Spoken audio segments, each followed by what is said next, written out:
Mon père s'est moqué de moi devant tout le monde. Il m'a dit que je n'aurais rien, que j'étais une enfant inutile. Il souriait en donnant tout à mon frère. Il le mérite, toi non. Mais alors qu'il signait les papiers, le notaire s'est raclé la gorge et a dit, en fait, vous devriez savoir. C'est l'histoire de la façon dont ma vie a basculé en une seule soirée. C'est l'histoire de la façon dont le pouvoir change de main, et comment un acte de cruauté peut être le catalyseur d'une justice longtemps attendue. Avant d'entrer dans les détails de cette nuit qui a tout changé, j'aimerais prendre une seconde pour vous saluer. Je suis nouvelle dans ce format, et c'est incroyable de penser que mon histoire pourrait être entendue si loin. Dites-moi dans les commentaires de quelle ville ou de quel pays vous m'écoutez en ce moment. Quelle heure est-il chez vous? Savoir que je ne suis pas seule à partager cela compte énormément. Le vent de la Manche hurlait ce soir-là, un vent froid de novembre qui s'écrasait contre les immenses baies vitrées de la villa de Perros-Guirec. La villa des Griffons. Un nom pompeux pour une maison qui n'avait jamais été un foyer, seulement une forteresse. J'avais conduit depuis Lyon, 6 heures de route, avec une boule d'angoisse dans l'estomac. Je n'étais pas revenue ici depuis les funérailles de ma grand-mère, 6 ans plus tôt. Mais mon père, Henri, m'avait convoqué. Un dîner de famille obligatoire pour une annonce importante. Je savais ce que cela signifiait. J'avais 34 ans, mais en franchissant le seuil de cette salle à manger en chêne sombre, je me sentis instantanément rapetissée. J'avais à nouveau 10 ans, portant une robe qui ne plaisait pas à mon père. Mes paumes devinrent moites. Je les essuyai discrètement sur mon pantalon. En face de moi, Henri, 60 ans, le patriarche impitoyable de Meridiam Investissement, l'empire financier que ma grand-mère avait aidé à bâtir et qu'il avait transformé. À sa droite, mon jeune frère, Maxime, 29 ans, son dauphin, son miroir arrogant. Et à sa gauche, Solange, ma belle-mère, 50 ans, drapée dans une robe de soie si sombre qu'elle semblait absorber toute la lumière. Personne ne m'avait vraiment salué. Juste un hochement de tête. Le dîner fut une torture silencieuse. Le cliquetis de l'argenterie sur la porcelaine était le seul son, couvrant à peine le rugissement du vent. J'avais quitté tout cela 6 ans plus tôt. J'avais fui cette atmosphère toxique, ce culte de l'argent et du pouvoir, pour bâtir quelque chose de propre. Mon ONG à Lyon, dédiée à l'alphabétisation numérique des jeunes en difficulté. J'avais réussi. Modestement, mais j'étais fière de mon travail. Henri posa sa fourchette. Le silence devint lourd, pesant. Bon, dit-il, sa voix résonnant comme un marteau. L'annonce. Solange, remarquant mon silence, se pencha vers moi avec une carafe de vin rouge. Son sourire était fin comme une lame de rasoir. Oh, Léa, ma chérie, tu sembles si tendue. Un peu de vin? Avant que je ne puisse refuser, elle trébucha. Le vin rouge se déversa sur le devant de ma robe. Une robe simple, en lin crème, la seule chose correcte que j'avais apportée. Oh, quelle maladresse, murmura-t-elle, ses yeux brillants de triomphe. Elle tamponna faussement ma robe avec sa serviette. Pardon, ma chérie. Mais ce n'est peut-être pas plus mal. Cette couleur ne te va pas au teint. Et puis, elle se pencha plus près, son parfum chèrement envahissant, au moins la tache couvre l'aspect bon marché du tissu. Tu l'as acheté d'occasion, n'est-ce pas? Je serrai les poings si fort sous la table que mes ongles s'enfoncèrent dans mes paumes. Henri l'ignora. J'ai pris ma décision concernant l'avenir de Meridiam. Maxime, il fit glisser une lourde enveloppe en cuir sur la table. Tu as prouvé ta loyauté. Tu as la mentalité qu'il faut. Je te cède la totalité de mes parts. La direction, la villa, les comptes. Tout. Maxime prit l'enveloppe, un sourire suffisant étirant ses lèvres. Il ne me regarda même pas. Il caressait le cuir, comme un prédateur caresse sa proie. Puis, le regard d'Henri se tourna vers moi. Un regard si froid, si dédaigneux qu'il me glaça le sang. Et toi, Léa? Il ricana. Un son sec et laid. Tu es toujours la même. La rêveuse. L'idéaliste faible. Il fit un geste dédaigneux vers ma robe tachée. Tu as choisi ce travail caritatif absurde, ces petits projets sans importance, plutôt que ta famille. Plutôt que ton héritage. Tu as choisi de t'occuper des problèmes des autres. Il se pencha en avant. Par conséquent, tu n'auras rien. Absolument rien. Tu es une déception. Chaque mot était un coup. Inutile. Déception. Faible. Je sentis les larmes me monter aux yeux, une brûlure acide dans ma gorge. Mais je refusais de pleurer. Pas devant eux. Jamais. C'est tout, dit Henri en se tournant vers l'homme en costume sombre assis au bout de la table. Maître Blanchard. Le notaire de la famille depuis 30 ans. Il avait l'air profondément mal à l'aise, son regard fuyant le mien. Maître, ordonna mon père. Les documents. Faisons signer Maxime. Nous en avons terminé. Mon cœur sombra. C'était donc ça. L'humiliation était finale. J'étais officiellement, publiquement, répudié. Mais ce que je ne savais pas, c'est que la seule personne qui m'avait vraiment aimé dans cette maison avait laissé une dernière bombe à retardement. Maître Blanchard ne bougea pas. Il était assis, droit comme un i, ses mains jointes sur une mallette en cuir usé posée devant lui. Il observait mon père par-dessus ses lunettes à monture fine. Dans le silence qui suivit l'ordre d'Henri, le tic-tac de l'horloge comtoise dans le coin de la pièce semblait assourdissant. Maxime tapotait l'enveloppe en cuir, impatient de conclure sa victoire. Alors, maître? On signe? J'ai un avion à prendre demain matin. Henri fronça les sourcils, son irritation montant d'un cran. Maître Blanchard? Vous n'avez pas entendu? J'ai dit de préparer les documents pour Maxime. Maître Blanchard, un homme d'une 60aine d'années dont la droiture était légendaire dans le milieu juridique de Rennes, prit une lente inspiration. Il était un officier ministériel, pas un simple employé. Il avait connu ma grand-mère bien avant que mon père ne prenne le contrôle. Il m'avait vu grandir. Attendez, Henri, dit-il enfin. Sa voix était calme, mais elle avait une autorité qui coupa court à l'arrogance de mon père. Attendre quoi? Ricana Maxime. Tout est dit. Léa n'a rien. J'ai tout. C'est simple. Non, dit doucement Monsieur Blanchard, en posant son regard sur Maxime. Tout n'est pas dit. Il y eut un silence soudain. Un silence électrique. Henri se figea, sa main tenant le stylo suspendu au-dessus du sous-main. Solange, qui admirait sa bague en diamant, leva les yeux, soudain attentive. Avant que quiconque ne signe quoi que ce soit, continua le notaire, il y a un document que je suis légalement tenu de vous lire. Un document, aboya Henri. Quel document? J'ai le testament final, revu et approuvé par mes avocats, juste ici. Pas votre testament, Henri. Le testament de votre mère. Isabelle.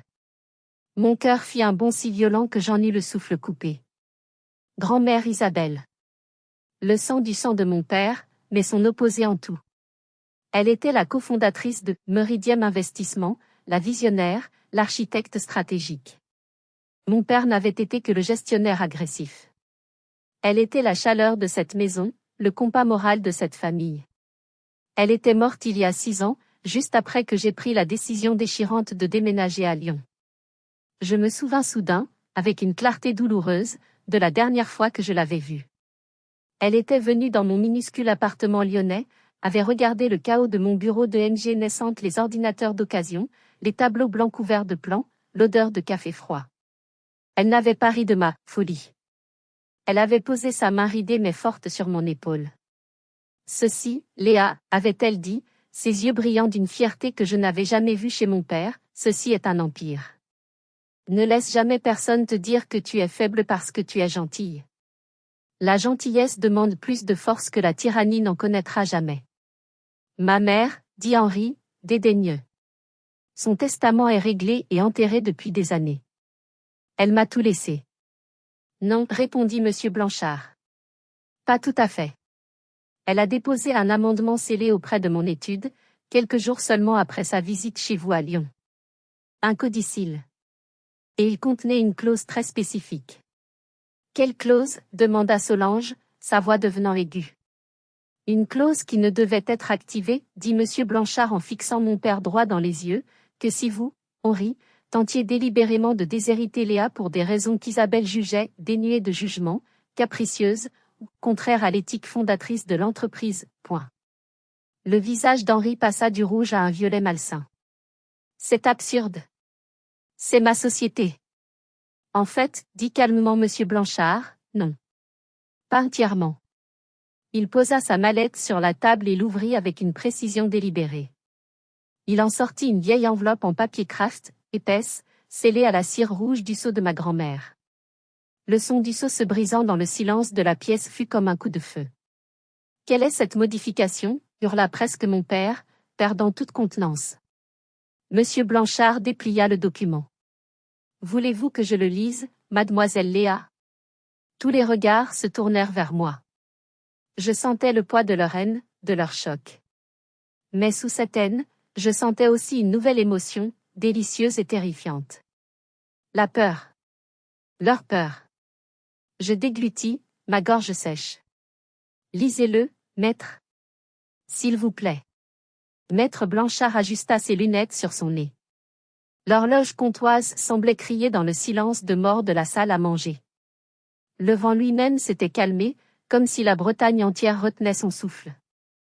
Je sous-signais, Isabelle Dubois, cofondatrice de Meridiam Investissement et saine de corps et d'esprit, commença-t-il, sa voix claire et posée résonnant contre le chêne sombre, déclare ce qui suit, en complément de mon testament principal.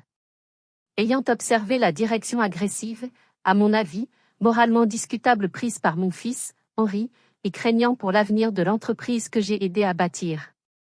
Passé au fait, Blanchard, cracha Henri, sa main serrant si fort son verre que je craignais qu'il ne l'éclate. Maître Blanchard leva un sourcil sévère. Je lis ce qui est écrit, Henri. Comme la loi l'exige. Il reprit.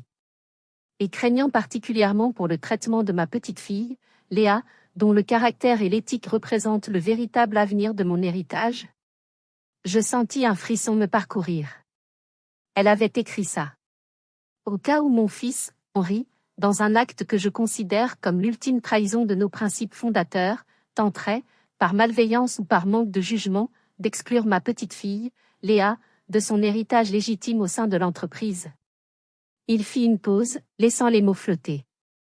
Maxime ricana, bien que nerveusement. Elle n'a aucun héritage légitime. Elle est partie. Laissez-le finir, Maxime, dis-je, ma propre voix me surprenant par sa fermeté nouvelle. Monsieur Blanchard hocha la tête. Il arriva à la clause principale. Je lègue par la présente la totalité de ma participation restante et de contrôle dans Meridiam Investissement, soit 51%, des actions avec droit de vote, à ma petite fille, Léa Dubois. Le silence. Ce ne fut pas un silence ordinaire. Ce fut un vide, un trou noir où tout le son, tout l'air, toute la suffisance de la pièce venait d'être aspirée. Solange laissa tomber sa fourchette. Le tintement aigu du métal sur la porcelaine de Limoges fut le seul son pendant 3 longues secondes.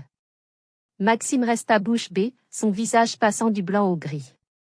L'enveloppe en cuir, son « royaume », glissa de ses doigts et tomba au sol avec un bruit sourd. Henri, lui, ne bougeait pas. Il fixait Monsieur Blanchard, ses yeux exorbités, sa bouche ouverte dans un cri silencieux. Qu'est-ce que ça veut dire, balbutia Solange, sa main se crispant sur son collier de perles. Maître Blanchard rangea le document avec une lenteur délibérée. Cela signifie, madame, dit-il en se tournant vers elle, puis vers mon père, que votre mari, Henri, possède toujours ses 49%. Une participation conséquente. Mais sa décision de déshériter mademoiselle Léa ce soir, devant témoins, a officiellement activé cette clause. Mademoiselle Léa est, à compter de cet instant, l'actionnaire majoritaire et la contrôleuse de fait de Meridiam Investissement. Point. Non. Le mot sortit de la bouche d'Henri comme un grondement sourd. Non. Il se leva d'un bond, sa chaise basculant en arrière et s'écrasant sur le parquet avec un fracas terrible. C'est une mascarade. C'est illégal. Elle a signé il y a des années. C'est parfaitement légal, Henri, répondit Monsieur Blanchard, imperturbable. Isabelle a toujours conservé sa part de contrôle. Vous ne l'avez jamais contestée de son vivant. C'était son droit le plus strict en tant que cofondatrice. Elle n'y connaît rien, hurla mon père, me pointant du doigt, son visage congestionné par la rage. La haine pure brûlait dans ses yeux. Elle dirige une œuvre de charité pour gosses. Elle va couler la boîte en 6 mois. Elle ne sait pas diriger. C'est à ce moment-là que quelque chose en moi, quelque chose de brisé depuis 10 ans, se ressouda. La petite fille terrifiée venait de quitter la pièce, laissant place à la femme qui avait bâti une organisation à partir de rien. Je me levai à mon tour. Lentement. Calmement. Je lissai ma robe tachée de vin. Et je regardai mon père dans les yeux. Je ne connais peut-être pas ta façon de faire des affaires, papa, dis-je, ma voix étonnamment stable. La façon qui consiste à écraser les gens, à mentir et à manipuler. Je jetai un regard à Maxime, qui était toujours paralysé. Mais je sais diriger. Je sais écouter. Je sais inspirer la loyauté. Et je sais construire sans détruire. Je me tournai vers Monsieur Blanchard, ignorant mon père qui tremblait de rage. Maître, quels sont les prochains papiers à signer?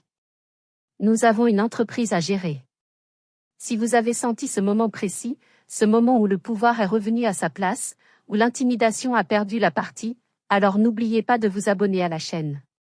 Car ce qui allait suivre, ce qui m'attendait à Rennes, allait prouver que la bataille pour l'argent était terminée, mais que la guerre pour l'âne de l'entreprise ne faisait que commencer. Je signai les documents que M. Blanchard m'indiqua sur un coin de la table débarrassée. L'acceptation de l'héritage. La confirmation de ma prise de fonction en tant que présidente du conseil d'administration. Henri était sorti de la pièce comme un taureau furieux, renversant presque un vase dans le hall. Solange avait glissé à sa suite, me lançant un regard venimeux qui promettait le pire. Seul Maxime restait. Il s'était relevé, avait ramassé son enveloppe maintenant inutile. Il se tenait près de la porte, immobile, me regardant signer. Quand M. Blanchard rangea ses affaires et se prépara à partir, je sentis un besoin désespéré d'air. J'avais besoin de sentir le vent froid de Bretagne sur mon visage, de me prouver que ce n'était pas un rêve complexe. J'accompagnai le notaire dans le grand hall d'entrée. « Félicitations, mademoiselle Léa, dit-il à voix basse. Votre grand-mère serait très fière. Mais... » Il hésita. « Soyez prudente. Vous avez hérité d'un trésor, mais il est gardé par des dragons. » « Je le sais, maître. » « Merci. Pour tout. » Il partit. Je fermai la lourde porte d'entrée et m'appuyai contre le bois froid, fermant les yeux une seconde. Le silence de la maison était assourdissant. « Tu crois que tu es maligne, n'est-ce pas ?» La voix de Maxime, basse et sifflante, me fit sursauter. Je rouvris les yeux. Il se tenait dans l'ombre du grand escalier, son visage à moitié caché. Il n'avait plus l'air d'un enfant gâté. Il avait l'air vide et dangereux. Je me retournai, essayant de garder mon calme. Maxime. Je ne voulais pas que ça se passe comme ça. Je ne savais même pas. Il éclata d'un rire sec, un son qui me fit froid dans le dos. Tu ne savais pas? Bien sûr que si. Tu as toujours été la préférée. La petite Léa parfaite. La petite sainte partie sauver le monde, pendant que moi, je restais ici. Ce n'est pas vrai. J'ai... Tais-toi, cria-t-il soudain, faisant un pas vers moi, son visage sortant de l'ombre, déformé par une rage froide. C'est moi qui suis resté. C'est moi qui ai supporté ces crises de colère, il désigna la porte par laquelle notre père était sorti. C'est moi qui ai fait tout le sale boulot, qui ai géré les audits, qui ai signé les contrats douteux pour qu'il soit content. Pendant que tu jouais à la bienfaitrice à Lyon. C'est moi qui ai fait tourner cette boîte. Il s'approcha. Elle était à moi. Je l'ai méritée. Et toi, et cette vieille folle, vous me l'avez volée. Tu n'as jamais compris, n'est-ce pas, dis-je tristement, refusant de reculer. Il ne s'agit pas de qui est resté ou de qui est parti. Il s'agit de comment nous faisons les choses. Grand-mère Isabelle détestait ce que devenait l'entreprise. Elle détestait le « sale boulot », point. Il sourit. Un sourire lent, calculateur, qui me glaça plus que le vent du dehors. D'accord. D'accord, présidente. Amuse-toi bien avec ton nouveau jouet. Il se pencha vers mon oreille, si près que je pouvais sentir l'odeur de vin sur son haleine. Je te donne 2 mois. 2 mois avant que tu ne sois en larmes, nous suppliant de te sauver. Cette entreprise n'est pas une ONG. C'est une fosse aux requins. Et tu es un petit poisson rouge. Il recula et rajusta sa veste coûteuse. Tu as voulu la guerre, Léa. Tu l'as eue. Ce que tu as vu ce soir, il désigna la salle à manger vide, ce n'est pas une reddition. C'est le début. Que auriez-vous fait à ma place? Face à cette menace directe et personnelle? Comment auriez-vous réagi en sachant que votre propre frère, l'homme avec qui vous avez grandi, était prêt à tout pour vous détruire? Dites-le moi dans les commentaires. J'aimerais vraiment savoir ce que vous en pensez, car cette nuit-là, je me sentais terriblement seule. Je le regardais s'éloigner et monter les escaliers, ses palos résonnant dans le silence. Je compris à cet instant qu'il ne bluffait pas. Il ne se battait pas seulement pour l'argent. Il se battait par ressentiment. Et c'était bien plus dangereux. Le lendemain matin, j'ai quitté la villa des Griffons avant le lever du soleil. Je n'ai pas dit au revoir. J'ai conduit les 2h30 de Perros-Guirec à Rennes, la côte sauvage de granit rose laissant place aux rues ordonnées de la capitale bretonne. J'ai garé ma vieille Peugeot dans le parking souterrain du siège de Meridiem Investissement, un bâtiment de verre et d'acier intimidant près de la Vilaine. En entrant dans le hall, j'avais l'impression d'entrer en territoire ennemi. Le bureau était l'image même de mon père, luxueux, mais froid. Impersonnel. Des œuvres d'art modernes, choisies pour leur valeur d'investissement et non pour leur beauté, ornaient les murs. Les employés que je croisais marchaient vite, tête baissée, évitant mon regard. Ils savaient. La nouvelle de la nuit dernière avait dû se répandre comme une traînée de poudre. J'étais l'usurpatrice. Mon nouveau bureau, l'ancien bureau d'Henri, était immense. Une vue panoramique sur les toits de Rennes. Mais il sentait la peur et le cigare froid. Je savais que je ne pouvais pas faire confiance au cadre supérieur. Ils étaient tous des hommes de main, de mon père ou des complices de Maxime. Je savais aussi que je ne pouvais pas simplement arriver, tout bouleversé, et m'attendre à ce qu'ils m'obéissent. Maxime m'attendait au tournant. Il attendait que je fasse une erreur. J'ai donc fait la seule chose que je savais faire, la seule chose que j'avais apprise en dirigeant mon ONG, j'ai écouté. J'ai annulé toutes les réunions de direction prévues. À la place, j'ai commencé à organiser des conversations café. J'envoyais un email à tous les employés de niveau non cadre, assistants, comptables, analystes juniors, personnel d'accueil. Je veux comprendre ce qui fonctionne et ce qui ne fonctionne pas. Mon bureau est ouvert. Le café est offert. Au début, personne n'est venu. Le premier jour fut mortellement silencieux. Puis, le deuxième jour, une jeune assistante comptable, Manon, frappa timidement. Elle tremblait. Je lui ai offert un café, j'ai fermé la porte et je me suis assise sur le canapé avec elle, pas derrière mon bureau de PDG. Parlez-moi, lui ai-je dit. Elle m'a parlé de la culture de la peur. De la façon dont les promotions étaient basées sur la loyauté envers Maxime. De la façon dont les bonnes idées étaient étouffées si elles ne venaient pas de son cercle proche. De la façon dont les gens étaient terrifiés à l'idée de faire des erreurs, car l'échec n'était pas toléré. Après elle, d'autres sont venus. C'était comme si j'avais ouvert une vanne.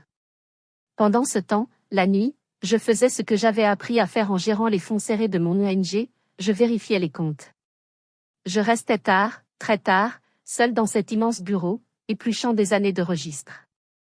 Les conversations café m'avaient donné des pistes. Regardez les notes de frais de Monsieur Maxime. Regardez les contrats de consultation. Et je l'ai trouvé. Une série de paiements mensuels importants. Des centaines de milliers d'euros. Tous versés à une société de conseil basée à l'étranger, Apex Solutions. Je suis allé sur société.com, sur les registres du commerce. L'entreprise n'avait pas de bureau. Pas d'employés. Juste une boîte postale. C'était une société écran. Je savais que c'était Maxime. C'était son sale boulot. Mais je ne pouvais pas encore le prouver. Un soir, alors que je fixais l'écran, les yeux brûlants de fatigue, on frappa doucement à ma porte. C'était Fatima, la responsable des services généraux du bureau. Une femme d'une cinquantaine d'années, d'origine marocaine, discrète mais qui voyait tout. Elle travaillait ici depuis 28 ans. Elle avait connu ma grand-mère. Mademoiselle Léa, dit-elle doucement, tenant un plateau avec une petite théière et un verre de thé à la menthe. Je vous vois rester tard tous les soirs. Vous me rappelez votre grand-mère. Elle aussi, elle vérifiait tout. Fatima, merci. Vous n'étiez pas obligée. Elle posa le plateau. Personne n'est jamais resté aussi tard à part moi, depuis qu'Isabelle est partie, dit-elle. C'est bon de voir quelqu'un vraiment travailler, au lieu de simplement crier des ordres. Elle hésita, comme si elle pesait ses mots. Je ne devrais peut-être pas dire ça, mais faites attention. Je levai les yeux. Attention à quoi? À tout, dit-elle. Surtout à Monsieur Maxime. Il n'est pas ce qu'il semble être. Il est charmeur, mais il est froid. Elle fit un pas vers la porte, puis s'arrêta. Et mademoiselle, si vous cherchez des choses, vous devriez peut-être savoir. Monsieur Maxime avait souvent des réunions non officielles très discrètes. Loin d'ici. À Saint-Malo. Elle partit, me laissant avec le thé fumant et ce nouvel indice crucial. Saint-Malo. La cité corsaire, à 1 heure de route. Qu'est-ce qu'il pouvait bien fabriquer là-bas? La réponse est arrivée plus vite que je ne l'aurais cru. Et elle n'est pas venue de Saint-Malo. Elle est venue de mon propre bureau, avec la violence d'un coup de poing. 2 jours plus tard, alors que je commençais à peine à démêler le fil d'Apex Solutions, la porte de mon bureau s'ouvrit à la volée, sans qu'on frappe. Maxime se tenait là. Il n'était pas censé être dans le bâtiment. Il arborait un sourire mauvais, ses yeux brillants d'une excitation malsaine. « Bonjour, sœurette. Tu t'amuses bien à jouer à la patronne? Tu aimes le grand bureau? Maxime. Tu n'es pas le bienvenu ici. Tu es suspendu de tes fonctions jusqu'à nouvel ordre. Oh, je ne suis pas là en tant qu'employé. » Il s'avança et jeta un dossier sur mon bureau. Les papiers se répandirent sur mes notes comme un poison. Je suis là en tant qu'actionnaire inquiet. Un actionnaire qui a découvert des choses très troublantes. Je baissai les yeux. Mon sang se glaça. C'étaient des faux. Des faux grossiers, mais qui pouvaient paraître réels à un œil non averti. Des relevés bancaires fabriqués. Des emails falsifiés. Le tout montrant, en apparence, que j'avais méthodiquement détourné 200 000 euros, de mon ONG à Lyon vers un compte personnel offshore au Panama. C'est ridicule, dis-je, mais ma voix tremblait. C'était mon nom. Mon ancienne signature, copiée et collée. C'est un montage. Vraiment? Il s'appuya nonchalamment contre mon bureau, croisant les bras. Il portait une eau de Cologne hors de prix dont l'odeur me donna la nausée. Parce que ça a l'air très réel. Et je me suis permis de l'envoyer à quelques journalistes amis ce matin. Et, bien sûr, à chaque membre du conseil d'administration. Bonne chance pour prouver que c'est faux avant qu'il ne te crucifie. Il m'avait piégé. Il avait utilisé ma propre vie, mon travail acharné à Lyon, contre moi. Au moment précis où il disait cela, ma ligne directe sonna. Une ligne que je n'avais jamais utilisée, réservée aux clients, platine. Mon cœur battait à tout rompre. Je décrochai, la main tremblante. Léa Dubois. Léa. C'est Duval. Monsieur Duval. Le gestionnaire de fortune. Notre plus gros client. Un investisseur institutionnel dont les fonds représentaient 30% de nos actifs sous gestion. La colonne vertébrale de Meridiem. Monsieur Duval, bonjour. Je suis ravi de... Ne me parlez pas, coupa-t-il, sa voix glaciale comme un iceberg. Je viens de recevoir des informations extrêmement troublantes. Je ne peux pas, en bonne conscience, laisser l'argent de mes clients entre les mains d'une voleuse. Le mot me frappa comme une gifle. Monsieur Duval, c'est un malentendu.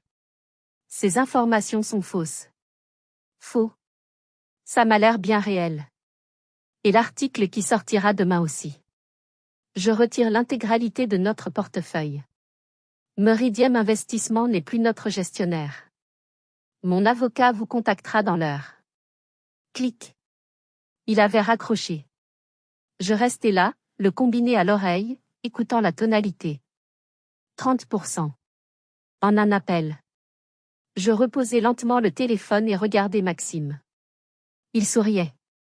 Il souriait de toutes ses dents. Il savait que Duval allait appeler. Ce n'était pas une coïncidence. Je suffoquais. Tu as fait ça. Tu as contacté Duval. Tu vois, Léa, dit-il en se dirigeant vers la porte. Tu ne comprends pas le jeu. Tu joues aux dames, je joue aux échecs. Et là, ma chère sœur, cet échec est mat. Il s'arrêta sur le seuil. Bonne chance pour gérer une entreprise qui vient de perdre un tiers de ses revenus en 5 minutes. Tu as 2 mois, tu te souviens? Je crois que je suis généreux. Il partit. Dans les heures qui suivirent, ce fut l'enfer. Les gros titres des journaux financiers locaux tombèrent en ligne, scandale à Meridiem, la nouvelle PDG accusée de détournement de fonds. Crise de confiance, le géant Duval retire ses actifs. Les actionnaires paniquaient. Les autres clients appelaient, inquiets. Les téléphones n'arrêtaient pas de sonner. J'étais prise dans une tempête parfaite, une attaque coordonnée. Je réalisais que Maxime avait planifié cela depuis la seconde où M. Blanchard avait lu le testament. Il n'avait pas seulement l'intention de me faire échouer. Il était prêt à couler l'entreprise familiale, l'héritage de sa grand-mère, juste pour s'assurer que je coule avec. Il ne voulait pas seulement que j'échoue, il voulait tout brûler. Et j'étais piégée au milieu de cet incendie. Cette nuit-là, je ne suis pas rentrée chez moi. Je ne pouvais pas. Le bureau était en état de siège. Mon assistante, une jeune femme que j'avais promue la semaine précédente, était partie en larmes, incapable de gérer le flot d'appels haineux. Je suis restée dans le grand bureau froid, les lumières de Rennes scintillant en contrebas, moqueuse. L'article de journal accusateur était posé sur mon bureau, à côté d'une pile de demandes de retrait de fonds d'autres clients, paniqués par la défection de Duval. J'étais en train de perdre. J'ai fait quelque chose que je ne m'étais pas autorisée à faire depuis cette nuit à Perros-Guirec. Je me suis assise sur le canapé en cuir coûteux, j'ai ramené mes genoux contre ma poitrine, et j'ai pleuré. Pas des larmes de tristesse. Des larmes de rage. Des larmes d'épuisement. Et de peur. Une peur profonde et viscérale s'était emparée de moi. La peur que mon père ait eu raison depuis le début. La peur que je sois trop faible pour ce monde. La peur que je n'ai pas ce qu'il fallait pour me battre à ce niveau. Et la peur la plus terrible de toutes, la peur que pour gagner ce combat, pour survivre, je doive devenir aussi impitoyable, aussi froide, aussi calculatrice qu'Henri et Maxime. Et cette idée me terrifiait plus encore que l'échec. Je ne voulais pas gagner si cela signifiait me perdre moi-même. Je ne sais pas combien de temps je suis restée là, recroquevillée dans le noir, mais un son me fit sursauter. Un léger coup à la porte. Je relevai la tête en vitesse, essuyant mes joues avec rage. Entrez. La porte s'ouvrit doucement. Fatima se tenait là. Elle ne dit rien. Elle tenait juste ce qui semblait être son remède universel, un plateau avec une théière fumante et un verre. Elle entra, ferma la porte derrière elle, et alluma une petite lampe de bureau, laissant la pièce dans une pénombre apaisante. Buvez, dit-elle doucement, en me tendant le thé à la menthe sucrée. Personne ne devrait pleurer seul dans ce bureau. Surtout pas la patronne. Merci, Fatima, murmurai-je, ma voix brisée. Mais je crois que c'est fini. Ils ont gagné. Il m'a eu. Fatima s'assit sur la chaise en face de moi. Un geste d'une égalité qui n'aurait jamais existé sous le règne de mon père. Non, dit-elle fermement. Ne le laissez pas gagner. Votre grand-mère ne l'aurait pas laissé gagner. Elle prit une profonde inspiration, comme si elle rassemblait son courage. Mademoiselle Léa. Je n'aurais pas dû attendre. J'avais peur. Mais je ne peux plus me taire. Elle se pencha en avant. Quand je vous ai parlé de Saint-Malo, ce n'était pas seulement une intuition. Je levai les yeux, mon cœur commençant à battre plus fort. Je gère les services généraux, continua-t-elle, y compris la logistique, les voitures de société et les destructeurs de documents. Elle eut un petit sourire triste. Monsieur Maxime est arrogant. Il pense que les petites gens comme moi sont invisibles. Stupide. Il déchire des choses, il les jette à la poubelle, mais il ne vérifie jamais si le travail est bien fait. Mon souffle se bloqua. Depuis des semaines, dit-elle, je suis inquiète. J'ai vu Monsieur Maxime rencontrer Monsieur Duval. Pas ici. En secret. Je les ai vus moi-même, un samedi, à Saint-Malo. Ils avaient l'air de conspirer. Alors, j'ai commencé à garder ce que je trouvais dans le destructeur de documents de Monsieur Maxime. Je me suis dit que c'était fou, mais... Elle ouvrit le sac qu'elle portait et en sortit une grande enveloppe en craft. Elle la renversa sur la table basse entre nous. Ce n'était pas des confettis. C'étaient des bandes de papier. Des centaines de bandes, méticuleusement reconstituées avec du ruban adhésif, comme un puzzle macabre. Mes mains tremblaient si fort que je pouvais à peine saisir la feuille. C'était un brouillon. Un brouillon d'accord, couvert d'annotations manuscrites que je reconnus comme étant celles de Maxime. Mes yeux parcoururent le texte. C'était incroyable. C'était tout le plan. Le plan était là, noir sur blanc, dans sa propre écriture arrogante. L'accord stipulait que Duval devait retirer ses actifs pour créer un choc et déclencher une panique. Il mentionnait l'article de presse pour discréditer la cible, moi. Et l'étape finale, une fois l'entreprise à genoux, Maxime, avec le soutien financier secret de Duval, lancera une OPA hostile pour racheter l'entreprise à un prix dérisoire, nettoyant le conseil d'administration et évinçant définitivement mon père et moi. Maxime n'essayait pas de récupérer l'entreprise. Il essayait de la voler. De la détruire pour la reconstruire à son image. Et la meilleure partie? Le document était daté. D'il y a 3 semaines. Bien avant l'article de journal. Bien avant l'appel de Duval. Fatima. Je la regardai, abasourdie. C'est la preuve de tout. Il ne s'est pas contenté de creuser votre tombe, mademoiselle, dit Fatima, ses yeux noirs brillant d'une intelligence féroce. Il a signé son propre acte d'accusation. Le lendemain matin, à 9 heures précises, j'ai convoqué une réunion d'urgence du conseil d'administration. Je n'ai pas attendu qu'il me convoque. J'ai pris l'initiative. L'ambiance dans la grande salle de conférence était glaciale. Les 5 membres du conseil, tous des hommes de plus de 60 ans, des amis de chasse de mon père, étaient assis là, les bras croisés. L'article de journal infâme était posé devant chacun d'eux. Ils me regardaient avec un mélange de mépris et de déception. J'étais, à leurs yeux, une enfant gâtée incompétente, pire encore, une criminelle. Mademoiselle Léa, commença Monsieur Bergeron, le plus ancien membre, sa voix grave résonnant dans le silence. Nous vous avons laissé prendre les rênes par respect pour votre grand-mère. Mais c'est une situation intolérable. Une accusation de détournement de fonds. Monsieur Duval qui se retire.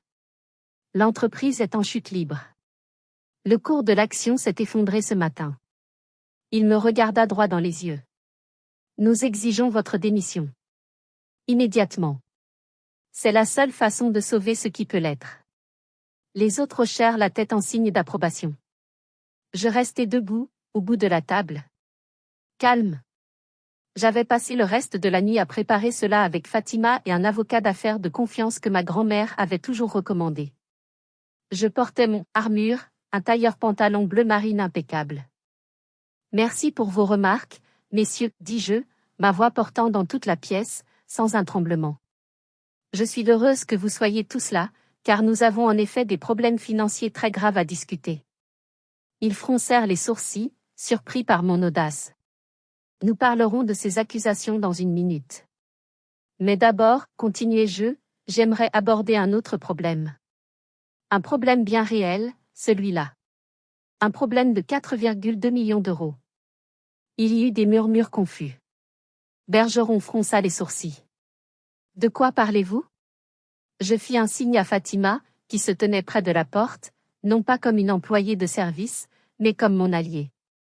Elle distribua un dossier relié à chaque membre du conseil.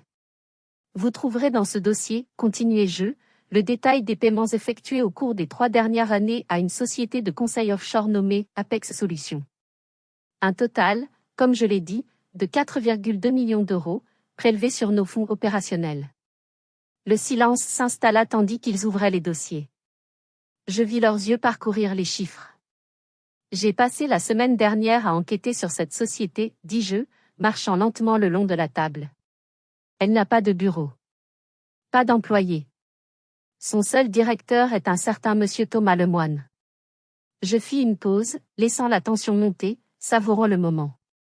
Monsieur Lemoine qui, comme vous le verrez en page 2 de votre dossier, était le camarade de chambre de Maxime à l'université. Silence de mort. Je vis les visages pâlir. Bergeron leva les yeux de ses papiers, son visage livide. C'est du vol, le coupé-jeu. Du vol pur et simple. Organisé par l'homme que mon père voulait mettre à la tête de cette entreprise. De l'argent volé à vous, messieurs. Aux actionnaires. À l'héritage de ma grand-mère. J'avais leur attention. J'avais ébranlé leur confiance en Maxime. Ils réalisaient que je n'étais pas seulement la rêveuse que mon père avait décrite. J'avais fait mes devoirs. Je savais lire un bilan. Bergeron bafouilla. C'est très grave. Mais cela n'excuse pas, l'article. Monsieur Duval. J'allais y venir, dis-je, ma voix devenant plus froide. J'avais porté le premier coup. L'attaque. Maintenant, la défense. Je n'ai pas fini, monsieur Bergeron. Maintenant que nous avons établi un schéma de fraude de la part de Maxime, parlons de la trahison. Parlons de monsieur Duval. Je fis à nouveau signe à Fatima. Elle alluma le grand projecteur mural. Une image apparut. C'était un scan haute définition du document qu'elle avait si méticuleusement reconstitué. Les bandes de papier déchiquetées, les annotations manuscrites de Maxime, le ruban adhésif, tout était là, indéniable. Qu'est-ce que c'est que ça, grogna un membre du conseil, plissant les yeux. Ceci, messieurs, dis-je en me tournant vers l'écran, est un accord préliminaire. Un accord trouvé dans la déchiqueteuse personnelle de Maxime. Vous reconnaîtrez son écriture. Je pris une télécommande et commençai à zoomer sur les sections clés. Je leur ai tout expliqué. L'accord secret entre Maxime et Duval. Le plan diabolique. Étape 1, dis-je, en pointant la ligne correspondante. Duval retire ses actifs pour créer un choc et déclencher une panique boursière. Fait. Hier. Étape 2, je continuais, ma voix dure comme l'acier. Discréditer la cible, c'est moi avec de fausses accusations pour forcer ma démission. Fait. Ce matin. Je les regardais un par un. Leur visage était passé de la colère à l'horreur. Et l'étape finale? L'apothéose? Je zoomais sur le dernier paragraphe. Une fois l'entreprise à genoux, une fois le cours de l'action au plus bas, Maxime et Duval devaient lancer une OPA hostile pour racheter Meridiam Investissement pour une bouchée de pain. Évinçant mon père. Évinçant le reste du conseil. Volant l'entreprise. La salle était si silencieuse qu'on aurait pu entendre une épingle tomber. L'horreur se lisait sur leurs visages. Ce n'était plus une question de mauvaise gestion d'une héritière inexpérimentée. C'était une conspiration criminelle de haut vol. Les accusations contre moi, dis-je en tapotant l'article de journal sur la table. Une fabrication. Un écran de fumée pour couvrir la plus grande fraude de l'histoire de cette entreprise. Une fraude orchestrée non pas par moi, mais contre moi. Par mon propre frère. Je laissais cette vérité s'installer, lourde et suffocante. Finalement, monsieur Bergeron, le visage gris, prit la parole. Sa voix était à peine un murmure. Mon Dieu! Nous ne savions pas. Maintenant, vous savez, dis-je. Maxime est suspendu de toutes ses fonctions, avec effet immédiat. J'ai déjà transmis ce dossier à nos avocats. Nous allons engager une procédure judiciaire contre lui et contre monsieur Duval pour conspiration, fraude et manipulation de marché. Je regardais le conseil, reprenant ma pleine autorité. J'ai besoin d'un vote unanime de soutien. Maintenant. Il n'y eut aucune hésitation. Oui, dit Bergeron. Absolument. Les autres hochèrent la tête, l'un après l'autre. Oui. Bien sûr. Puis, Monsieur Bergeron, l'homme qui avait exigé ma démission une heure plus tôt, se leva lentement. Il était pâle, mais son regard avait changé. Il ne me voyait plus avec mépris, mais avec un respect nouveau et fatigué. Mademoiselle Léa, dit-il, sa voix rauque. J'ai 70 ans. J'ai connu votre grand-mère. J'ai vu Isabelle bâtir cette boîte à partir de rien, avec une force et une intégrité que j'admirais. Aujourd'hui, il déglutit. Aujourd'hui, je l'ai revue en vous. Vous n'avez pas seulement sauvé votre réputation. Vous avez sauvé cette entreprise. Vous avez sauvé son âme. J'avais gagné. La salle de conférence, qui avait été mon champ de bataille, était maintenant à moi.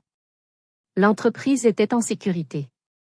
Mais alors que je regardais leur visage soulagé, une pensée froide me traversa.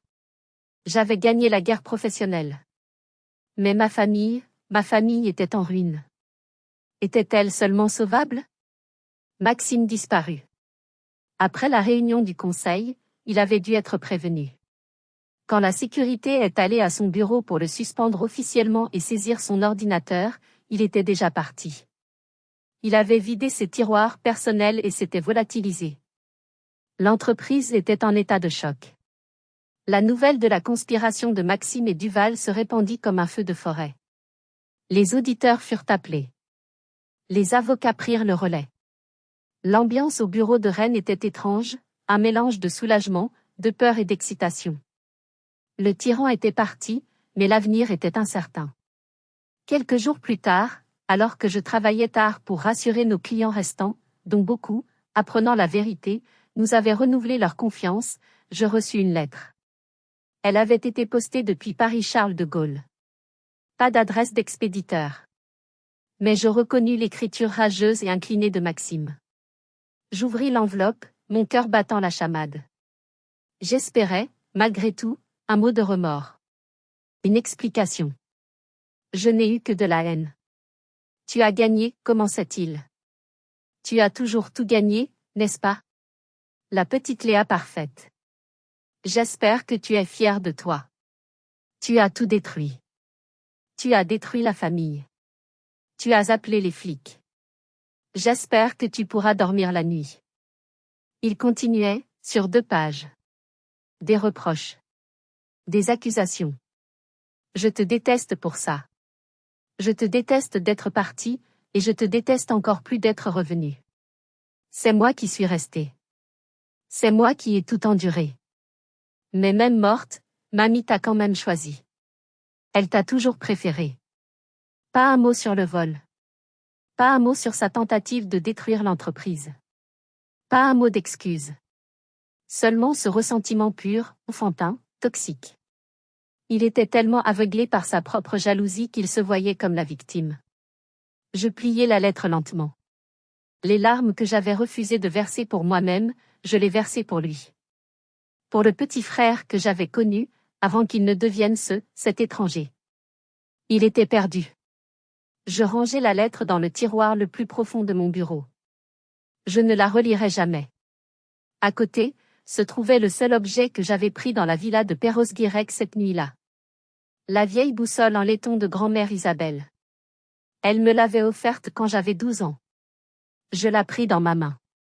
Elle était lourde, rassurante. Sur le couvercle, elle avait fait graver une simple phrase, « Garde le cap ». Je la serrai fort. Je ne savais pas où était le nord, mais je savais que je devais continuer à avancer. Je ne pouvais pas contrôler Maxime. Je ne pouvais que contrôler mes propres actions. Ma première décision officielle, la semaine suivante, fut de convoquer Fatima dans mon bureau. Fatima, lui dis-je, je réorganise la direction. J'ai besoin de quelqu'un en qui j'ai une confiance absolue. Quelqu'un qui connaît cette entreprise mieux que personne. Quelqu'un qui a le courage de dire la vérité. Elle me regarda, confuse. Je ne comprends pas, mademoiselle. Je vous offre le poste de directrice des opérations de Meridiam Investissement. Avec le salaire et les avantages qui vont avec. Fatima resta bouche bée. Ses yeux s'emplirent de larmes. Mais Mademoiselle, je ne suis que... Vous êtes le cœur de cette entreprise, Fatima l'a coupé doucement. Et il est temps que tout le monde le sache. L'acceptez-vous? Elle hocha la tête, incapable de parler, et pour la première fois, je vis cette femme d'une force incroyable pleurer de joie. L'entreprise guérissait. Elle commençait à se reconstruire sur des bases saines. Mais une personne restait silencieuse. Mon père. Depuis cette nuit à Perros-Guirec, je n'avais eu aucune nouvelle. Pas un appel. Pas un email. Pas un mot de ses avocats. Juste un silence assourdissant. Je ne savais pas s'il était humilié, furieux de m'avoir vu dénoncer Maxime, ou les deux. Et une partie de moi ne savait pas si elle était prête à le savoir. Le silence de mon père était une blessure qui restait ouverte. Un mois passa. Un mois de reconstruction intense. J'avais nommé une nouvelle équipe de direction, basée sur le mérite et non sur la flatterie. J'avais organisé une réunion générale avec tous les employés pour expliquer la situation, en toute transparence. J'avais présenté Fatima comme la nouvelle CEO, sous une ovation. Le bureau de Rennes, autrefois froid et silencieux, commençait à bourdonner d'une nouvelle énergie. Une énergie d'espoir. J'étais au bureau un samedi matin, en jean, en train de revoir les plans du nouveau fonds éthique Isabelle, que je voulais lancer un fonds dédié à investir dans des startups bretonnes à impact social. C'était ma façon d'honorer ma grand-mère. J'entendis un bruit dans le couloir. Je levai les yeux. Mon père se tenait dans l'encadrement de ma porte. Je ne l'avais pas vu depuis la nuit de la révélation. Le choc fut brutal. Il avait l'air vieux. Il avait perdu du poids. L'arrogance habituelle, la posture de maître du monde, tout cela avait disparu. Il portait un simple pull gris, par un costume de puissance. Il semblait diminuer. Il ne dit rien pendant un long moment. Il regarda simplement autour de mon bureau. Il vit la façon dont j'avais réarrangé les meubles pour laisser entrer la lumière, les murs blancs que j'avais fait repeindre. Il vit les plantes vertes que Fatima avait ajoutées. Il vit le grand tableau blanc couvert d'idées, de diagrammes, de mots comme transparence, impact, confiance. C'est différent, dit-il enfin, sa voix basse, presque méconnaissable. Je ne répondis pas. Je ne savais pas quoi dire. Mon cœur battait à tout rompre. Il fit quelques pas à l'intérieur, ses mains dans les poches. J'ai lu les journaux. Sur Maxime. Sur Duval. Je hochai la tête, attendant. Il regarda par la fenêtre, vers la ville. Maman. Il déglutit. Maman avait raison. Sur toi. Il resta là une seconde de plus, comme s'il voulait dire autre chose, mais les mots ne vinrent pas. Puis, aussi silencieusement qu'il était apparu, il se retourna et partit. Je restai assise, abasourdie. Pas d'excuses. Pas de colère. Juste ce constat, cet aveu murmuré. Je me sentis étrangement vide. 2 semaines plus tard, un courrier arriva. Pas au bureau, mais à mon ancien appartement à Lyon, où mon ONG avait toujours son siège. La directrice par intérim m'appela, paniquée. Léa. Je ne comprends pas. Nous venons de recevoir un virement. Un virement, énorme. Combien, demandai-je, mon stylo s'arrêtant au milieu d'une note. 1 million d'euros, dit-elle, sa voix tremblant. Anonyme. Juste une référence, pour l'alphabétisation, point. Mes mains se mirent à trembler. Je savais d'où il venait. Ce n'était pas une excuse. C'était un acte. Ce week-end-là, il revint. Le même samedi matin. Mais cette fois, il frappa. Entre, papa, dis-je, ma voix plus douce. Il entra et, au lieu de rester près de la porte, il s'assit sur la chaise en face de mon bureau. Celle que Fatima avait occupée. Il regarda la boussole en laiton de sa mère, que j'avais posée sur ma table. J'ai passé ma vie, commença-t-il, regardant la boussole et non moi, à penser que la force, c'était de crier le plus fort. De prendre le plus. De ne jamais montrer de faiblesse. Il secoua la tête. J'ai cru que ta gentillesse, ton éthique, c'était une faiblesse. Une maladie que le monde réel allait te faire perdre. Il leva les yeux vers moi. Pour la première fois de ma vie, je vis non pas de la colère, mais une honte profonde, douloureuse. J'ai cru que Maxime, qu'il était comme moi. Fort. J'avais tort. Il prit une profonde inspiration, et je vis ses yeux s'embuer. Il a fallu que je perde tout mon fils, mon entreprise, mon respect pour le voir. J'avais tort. Sur ce qu'est la force. Sur toi. Sur tout. Sa voix se brisa. Je suis désolée, Léa. Pour tout. Pour chaque mot cruel. Pour ne pas t'avoir vu. Les larmes que j'avais retenues depuis si longtemps commencèrent à couler sur mes joues. Des larmes non pas de tristesse, mais de soulagement. Pour toutes ces années perdues à chercher une approbation qu'il ne pouvait pas donner. Merci, dis-je doucement. Il y avait tant de choses à réparer. Tant de dégâts. Mais c'était un début. Merci, papa. Il n'est jamais trop tard pour reconstruire. Il hocha la tête, un faible sourire triste aux lèvres. L'argent était facile. Mais la confiance, c'était le vrai travail qui commençait. 6 mois passèrent. 6 mois de travail acharné, de nuits blanches, mais aussi de petites victoires. Meridiam Investissement n'était plus la même entreprise. Elle n'était plus un prédateur financier froid. Elle était devenue quelque chose d'autre. Le fonds éthique Isabelle fut lancé sous les applaudissements de la communauté d'affaires de Rennes. Nous étions soudainement devenus des pionniers. Les clients qui avaient fui, effrayés par Duval, revenaient, attirés par notre nouvelle transparence et notre mission. L'une de mes premières grandes initiatives, avec Fatima à mes côtés, fut de faire quelque chose que j'avais juré de faire. J'ai passé en revue les dossiers du personnel des 10 dernières années. J'ai retrouvé chaque employé talentueux, chaque voix dissidente, qu'Henri ou Maxime avaient licencié pour avoir parlé ou posé trop de questions. Je les ai appelés personnellement. Comme Monsieur Martin, un analyste financier brillant que Maxime avait renvoyé pour avoir remis en question les paiements à Apex Solutions 2 ans plus tôt. Il travaillait comme comptable dans une petite entreprise. Monsieur Martin, lui ai-je dit au téléphone. C'est Léa Dubois. Je suis la nouvelle PDG de Meridiam. Je sais pourquoi vous avez été licencié. Et je sais que vous aviez raison. Votre ancien poste est disponible. Avec une augmentation de 20% et des excuses officielles de la part de cette entreprise. Il y eut un long silence. Puis je l'entendis pleurer doucement. Mademoiselle, dit-il. J'accepte. Presque tous sont revenus. Le bureau se remplit de gens qui croyaient en ce que nous faisions. Et mon père? Henri a commencé à venir au bureau. Pas en tant que patron. Pas même en tant que consultant.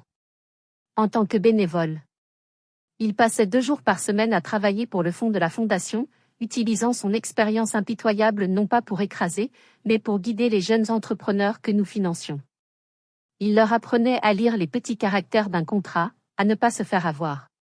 C'était sa façon silencieuse de se racheter. De se reconnecter avec moi, non pas par des mots, mais par des actes. Je n'ai plus jamais parlé à Maxime. L'affaire judiciaire suivait son cours. Les preuves étaient accablantes. Il avait fui le pays, probablement vers un endroit sans traité d'extradition, vivant de l'argent qu'il avait volé. Parfois, la nuit, je pensais à lui, non pas avec haine, mais avec une profonde et écrasante pitié. Il avait toute eu l'intelligence, les opportunités, l'amour de son père et il avait tout gâché, aveuglé par un ressentiment qu'il n'avait jamais cherché à comprendre. Mon héritage n'était pas les 51% que ma grand-mère m'avait laissés. C'était ce que je choisissais d'en faire. L'argent n'était qu'un outil. Le vrai pouvoir, c'était de l'utiliser pour construire, pas pour détruire.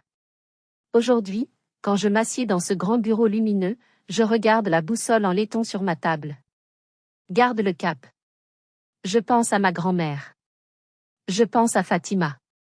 Je pense à Monsieur Martin. Je n'ai pas eu besoin de crier. Je n'ai pas eu besoin de détruire. Je n'ai pas eu besoin de devenir comme eux pour gagner. Je leur avais prouvé qu'ils avaient tort, sans jamais me perdre moi-même. Si mon histoire a résonné en vous, si elle a touché quelque chose, laissez un commentaire ci-dessous. Dites-moi quelle partie vous a le plus marqué. Auriez-vous pardonné à votre père? Avez-vous déjà été sous-estimé, seulement pour prouver à tout le monde qu'ils avaient tort? Je lis chaque commentaire, car c'est cette connexion, cette humanité partagée, qui compte le plus. Et si vous êtes confronté à votre propre version de l'injustice, à vos propres doutes, si quelqu'un vous a un jour traité d'inutile ou de faible, souvenez-vous de ceci, vous n'avez pas besoin de crier pour être entendu. Vous n'avez pas besoin d'écraser les autres pour vous élever. Vous devez juste rester fidèle à votre vérité. Abonnez-vous à la chaîne si vous croyez à la guérison par la force, et à la force par la gentillesse. Car parfois, ce sont les personnes les plus silencieuses qui portent les héritages les plus puissants.